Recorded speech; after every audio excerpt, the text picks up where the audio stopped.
I'm Mike Palmer with Valley Landscape. Valley Landscape does commercial landscape construction, residential landscape construction, and commercial snow removal.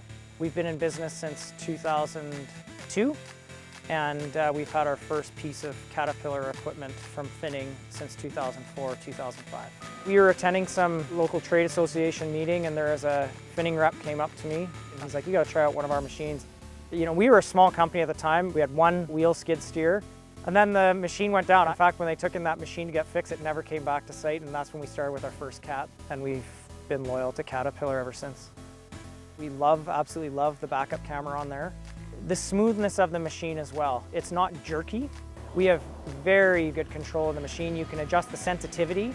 So depending on the type of operator you are, if you want a quick response or a slow response with your bucket and your speed, you can control that. One of my foremen right now, he was trained on an H-pattern machine, and after 3-4 days, the Cat controls, he got out of the machine at the end of a work day and he wasn't sore. You know, the big thing that we liked between the Cat was, at the time, there was only 2 machines that had a true flotation track system, and we were on a site that was really loose soil, so we needed flotation. The other track machines out there just didn't have it. Prior to us getting the Cat, we asked around, and he said, you know, they might cost a bit more in terms of purchase price, but in terms of serviceability and profitability, your Cat's the way to go. So we kept using that machine and never went down and made us some good money. And the serviceability from Finning was huge. If we did have problems with it, we were taken care of immediately. I didn't have a full-time mechanic, and so the service from Finning, we had a machine that was down and they got us a loaner while ours was being fixed.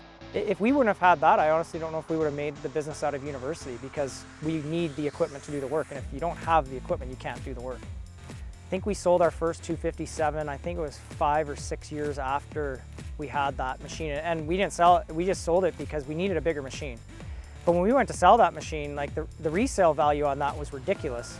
So we either got a smoking good deal on the machine from our sales rep, or the machine held the value. And we've sold other Cat machines since then, and the resale value I've been pleasantly surprised about. I have a lot of people ask me about how I like Cats. The very first question I ask, well, Cats cost more, don't they? And I'm like, well, yeah, but how much extra is that worth to you if your machine's down all the time?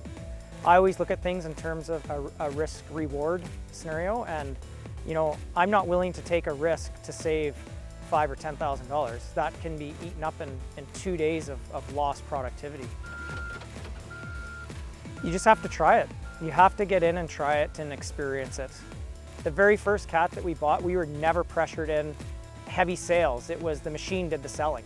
And then you know, he's like, so what do you think? I'm like, how much and how do we make this machine ours?